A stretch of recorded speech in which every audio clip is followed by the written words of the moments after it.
राहुल गांधी आज बिहार की धरती पर थे। दशरथ मांझी के परिवार से मिल रहे थे और उसके बाद एक बार फिर उन्होंने प्रधानमंत्री नरेंद्र मोदी को घेर लिया और घेरा उसी मसले पर जिस पर बीते दिनों घेरा था तो खूब बवाल कटा था। आज राहुल गांधी ने एक बार फिर यह साबित कर दिया कि वो जो कहते हैं उस पर टिकते हैं और चाहे उनकी भारतीय जनता पार्टी के लोग या फिर कि गोदी मीडिया कितनी भी आलोचना कर दे, वो अपनी बात से टस से मस नहीं होते। राहुल गांधी ने आज बकायदा 11 बार का जिक्र किया और बताया कि अमेरिका के राष्ट्रपति डोनाल्ड ट्रंप ने 11 बार बोला, उसके बाद भी प्रधानमंत्री नरेंद्र मोदी ने अपनी जबान पर ताला लगा रखा है। आज की इस वीडियो में हम ये समझने की कोशिश करेंगे कि राहुल गांधी बार बार ये सवाल क्यों उठा रहे हैं और कैसे ये सवाल सीधे तौर पर देश की अस्मिता से, देश की इज्जत से, देश की गुडविल से, देश की साख से जुड़ा हुआ है। साथ ही साथ बात इसकी भी होगी कि आखिरकार किस तरीके से आज की तारीख में देश अलग थलग पड़ता हमें नजर आ रहा है। बात इतर है, गोदी मीडिया कुछ और ही चिल्लाने में मशगूल है। नमस्कार, मैं स्वप्निल और आप मुद्दा देख रहे हैं। यह प्लेटफॉर्म वो प्लेटफॉर्म नहीं है जहां पर हजारों की तादाद में सब्सक्राइबर हुआ करते थे। वो चैनल हमसे छिन चुका है। वापस आएगा नहीं आएगा अभी हम कुछ भी नहीं कह सकते, लिहाजा इस प्लेटफॉर्म को सब्सक्राइब जरूर कीजिएगा। हम डरे नहीं हैं, रुके नहीं हैं, झुके नहीं हैं, लिहाजा अपनी आवाज अब इस नए प्लेटफॉर्म पे बुलंद कर रहे हैं। इस प्लेटफॉर्म को सब्सक्राइब करें, वीडियो को लोगों तक जरूर पहुंचाएं ताकि इस प्लेटफॉर्म पर भी पहले की तरह आपकी मोहब्बत हमें मिल सके। आगे बढ़ते हैं और सबसे पहले तो राहुल गांधी का आज राजगीर में दिया गया वो बयान मैं आपको सुनाना चाहता हूं। उसके बाद समीक्षा करेंगे कि गंगा में कितना पानी बह चुका है। ट्रंप साहब ने 11 बार बोला है, 11 बार, कि मैंने नरेंद्र मोदी को सरेंडर करवा दिया। 11 बार बोला है पब्लिक में। नरेंद्र मोदी जी चू नहीं कर पा रहे हैं। नरेंद्र मोदी ये नहीं बोल पा रहे हैं कि ये जो ट्रंप है ये झूठ बोल रहा है, क्योंकि वो सच्चाई है। सुना आपने, बिना लाग लपेट के राहुल गांधी ने सीधे तौर पे कह दिया कि डोनाल्ड ट्रंप ने 11 बार कहा है कि उसने मोदी जी को सरेंडर कराया और मोदी जी चू नहीं कस पाए। राहुल गांधी ने यह भी कहा कि नरेंद्र मोदी ऐसा इसलिए नहीं कर पा रहे हैं क्योंकि इस बात में सच्चाई है। अब क्या सच है क्या गलत है हम इस तरफ नहीं जा सकते, इसलिए भी नहीं जा सकते कि एक तरफ तो डोनाल्ड ट्रंप हैं जो बार बार ये दावे कर रहे हैं और दूसरी तरफ भारत की सरकार है जो वाकई में कुछ बोलने को तैयार नहीं। जब विदेश मंत्री कुछ बोलते भी हैं तो वो भी कोई ना कोई लूपहोल छोड़ जाते हैं। लेकिन उन सब के बीच अब ये समझने की कोशिश करते हैं कि आखिरकार ये नौबत आई तो आई क्यों और बात आखिरकार भारत के गुडविल की क्यों है। तो दोस्तों, जरा इस बात को गंभीरता से समझने की कोशिश कीजिए। पहलगाम में जो दर्दनाक घटना होती है, पहलगाम में जिस तरीके से पाक परस्त आतंकी आते हैं, अपने नापाक मंसूबे को अंजाम देते हैं, उसके बाद इस देश का समूचा विपक्ष भारत सरकार के साथ, प्रधानमंत्री मोदी के साथ जाकर खड़ा हो जाता है और समूचा विपक्ष एक स्वर में कहता है रिवेंज, बदला। और उसके बाद फिर एक दिन खबर आती है, खबर यह कि ऑपरेशन सिंदूर हुआ है। हम सबके दिलों को थोड़ी सी ठंडक मिलती है, थोड़ा सा सुकून मिलता है। फिर भारत और पाकिस्तान के बीच एक कॉन्फ्लिक्ट शुरू होता है। पाकिस्तान बार बार ड्रोन भेजता है, भारत भी तमाम जवाबी कार्रवाई करता है। हमें अपनी सेना पर भरोसा था, भरोसा है, भरोसा रहेगा।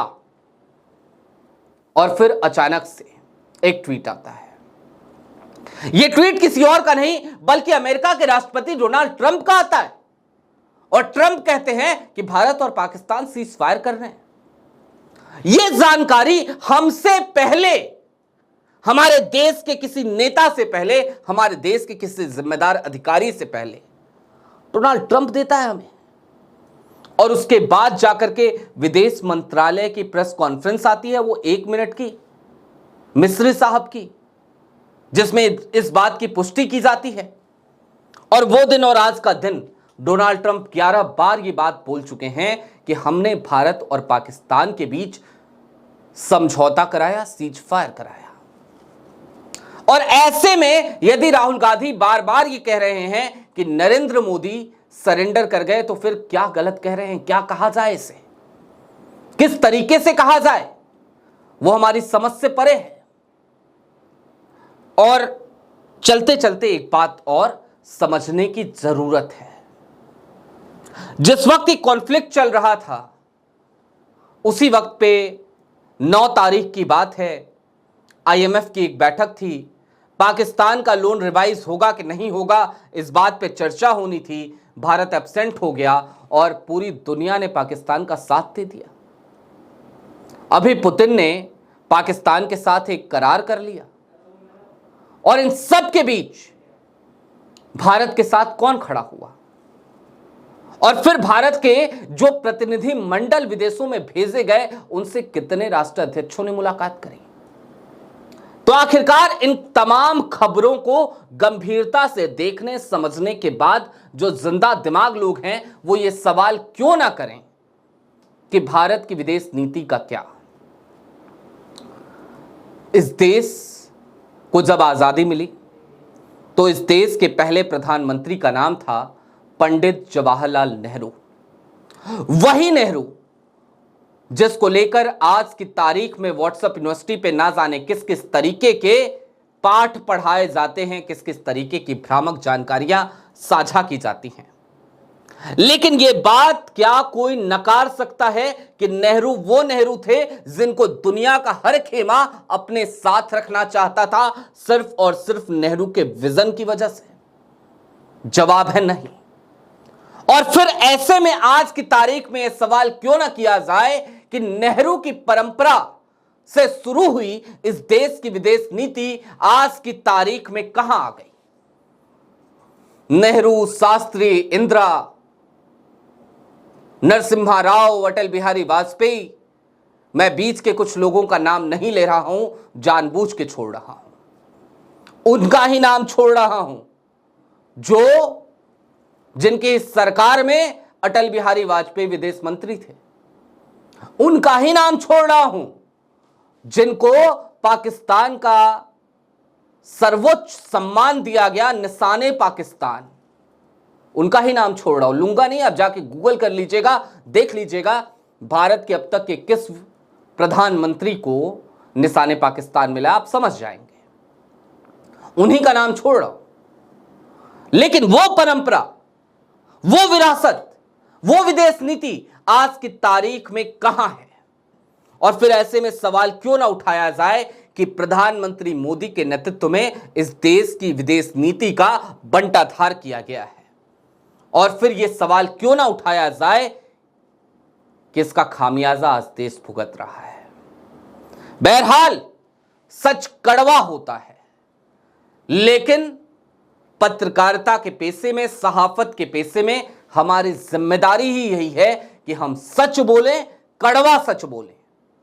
बाकी तो गोदी मीडिया है ही आज की तारीख में जो देश की सरकार को लोरी सुनाने का काम करती है। अभी के लिए दीजिए इजाजत। नया प्लेटफॉर्म है, सब्सक्राइब जरूर कीजिएगा।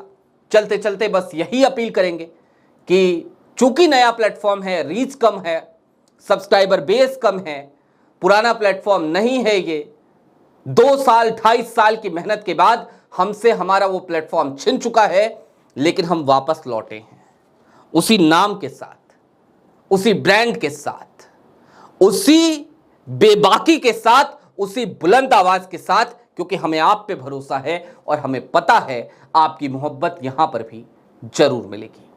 अभी के लिए दीजिए इजाजत। इस चैनल को सब्सक्राइब जरूर करें। ऐसे ही तमाम अपडेट्स, तमाम डेवलपमेंट्स के लिए जुड़े रहिए मुद्दा के साथ। शुक्रिया।